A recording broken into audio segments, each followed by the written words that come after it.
As you know, I've been a teacher of teenagers for quite a number of years. And every 2 or 3 years, one topic keeps crawling out from under its rock, and they then try to introduce to our students.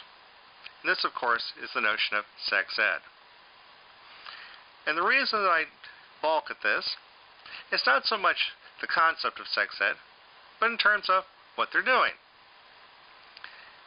With possibly one exception in a dozen years, it has always been abstinence-only education. Well, that rubs me the wrong way. First off, in my classroom, I already have people for whom it's too late. They're already parents. They never got the message of how to avoid that, other than just say no.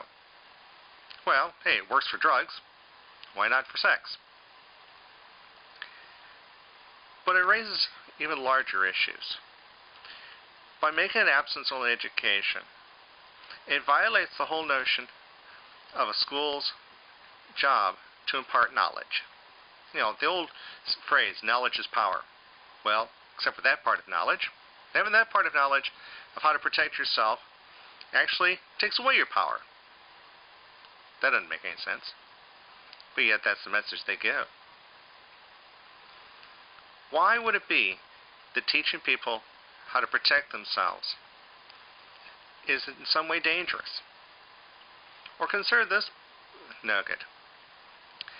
What happens to those individuals after they leave school? You know, they graduate or whatever.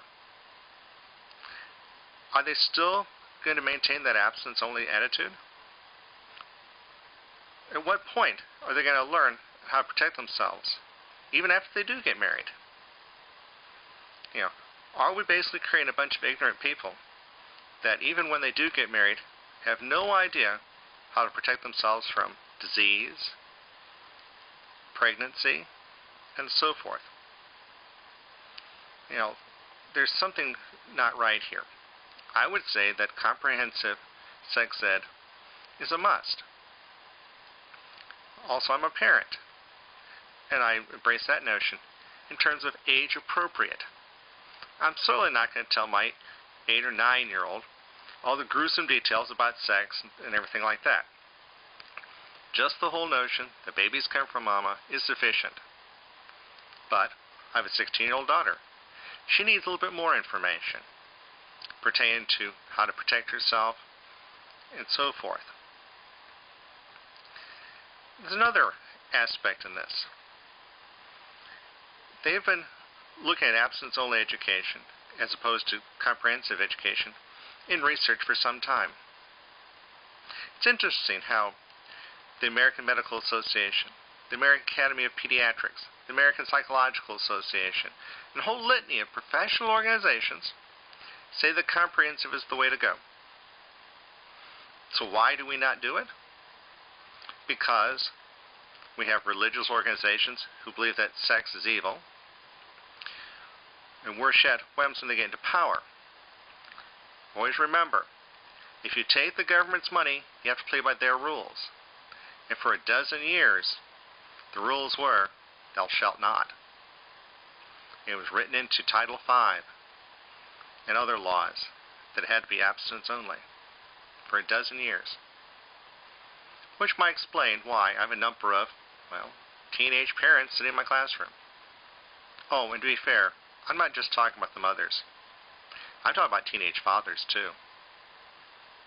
At what point do we not only give them information, but instill responsibility into both of the genders? Is this another case where idealism is overlooked by practicality? There are various studies that indicate that those people that make virginity pledges, really buy into the abstinence-only education, don't always make it to marriage. Certainly those are controversial studies, but those studies do exist. Or consider this. They indicate that those people that embrace abstinence only, specifically for religious reasons, also, not only because they don't know about how to avoid disease and pregnancy, are also less likely to use it. Because from a religious standpoint, if you're prepared, obviously you're going to sin. Oh, we can't have that. No sinning allowed. So you don't make preparations, even if you do have some knowledge about it. Again, idealism over practicality. So at what point, and in what way, should we best deal with our upcoming teenagers? Do we tell them all they need to know to be healthy and safe? Or do we keep them hidden under a rock until they miraculously know everything on the day they say, I do? Just something to think about.